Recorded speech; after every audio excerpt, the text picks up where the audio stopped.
Mr. President, 4-year-old Razan fought for as long as she could, but her body gave up and she died of malnutrition on Sunday. Yesterday, 6-year-old Yusuf died of starvation. He was among 15 people to starve to death in the last 24 hours in Gaza. Israel has ravaged Gaza. It has destroyed nearly everything in that narrow strip of Palestinian land.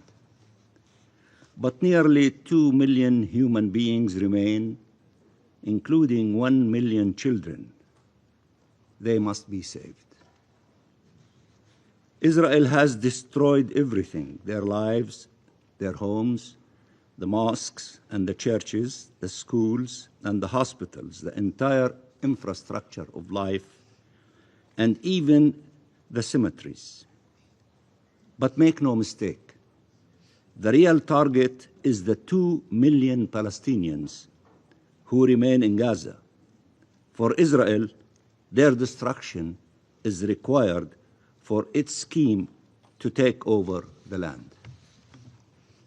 The fact Netanyahu and his government are actively pursuing transforming Gaza into a land without a people through genocide and ethnic cleansing under the unconvincing disguise of voluntary migration has only been made possible by the impunity they enjoy.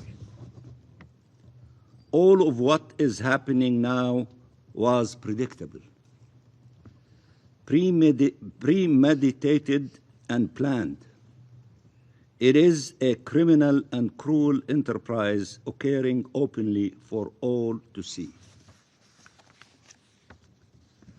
Do you know when was the first plan for so-called voluntary migration presented to the Israeli cabinet?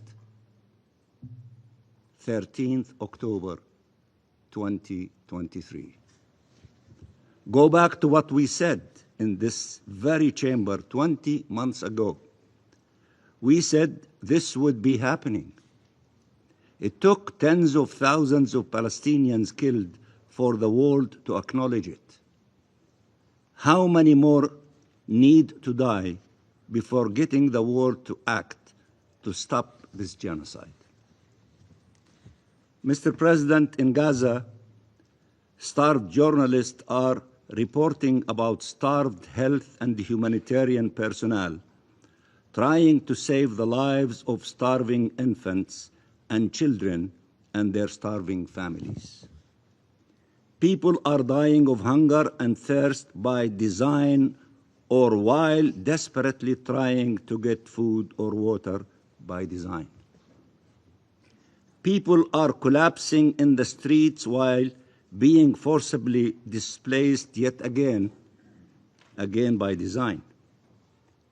People are being gunned down and murdered by Israeli soldiers for merely trying to get a bag of flour or lentils to feed their families, again by design.